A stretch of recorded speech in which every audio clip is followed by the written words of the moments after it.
你发现了吗？在英文职场，你对老板越殷勤，升职往往没有你的份儿。我是麦克老李，前亚马逊总监。过去5年，我审批过100多个 promotion document，VP level 的 performance review 我也参加过7、8次。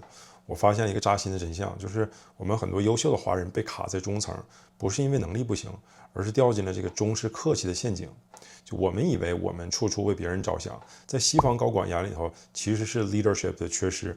今天我用我的公开课里面的这些内容，教我们如何拆掉这道阻止我们升职的墙。Number two is more applicable to when we meet someone that's more superior, powerful, or the first time we meet someone, period.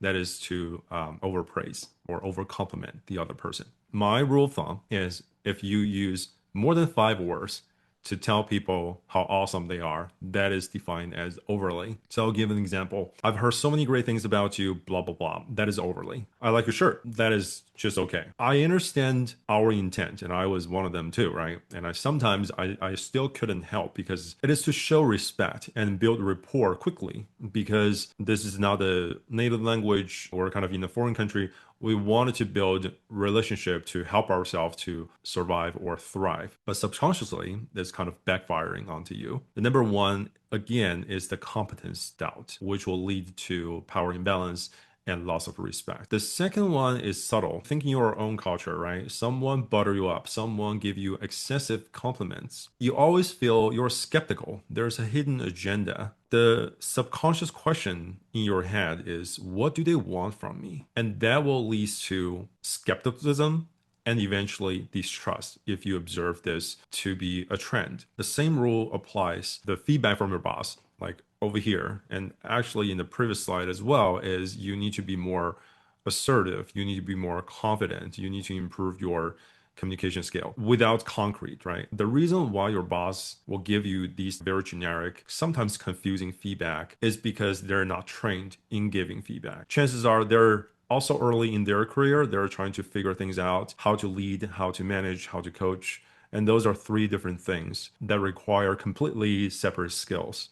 And so chances are your boss can nail 1, but probably not 3. And coaching is the most advanced skill among the 3. You will be told what you're not, but not exactly how to change it. How do you solve the overpraising? The foundation of trust is 2 people playing on a leveling ground. We have to have a mutual respect, and then we call this a relationship. Do not underestimate how quickly the other person can sense your friendliness. You don't have to use words to double down on giving the other person compliments to make them like you. They can feel your friendliness like that. We, like humans, are hardwired to sense if this person is a foe, is a friend.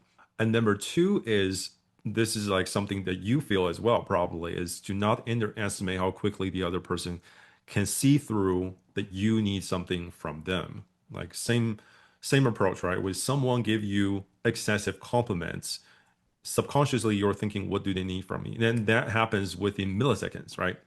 So it's the same here. And number 3 is, I always tell people, when you need something from the other person, people will feel it. So you kind of need to reverse engineer this. You need to kind of do this counterintuitive thing to carry a mindset that you don't need anything from the other person going into the conversation. That will make you feel less desperate. They will make you feel less needy, and the rest will come naturally. And the key for this one and for the previous one is less is more. And the caveat is identical: is you don't have to be a jerk. You don't have to just like have a poker face, not smile, and be aggressive, right? That's not the point. The point is to just balance a little bit of our intent of being friendly.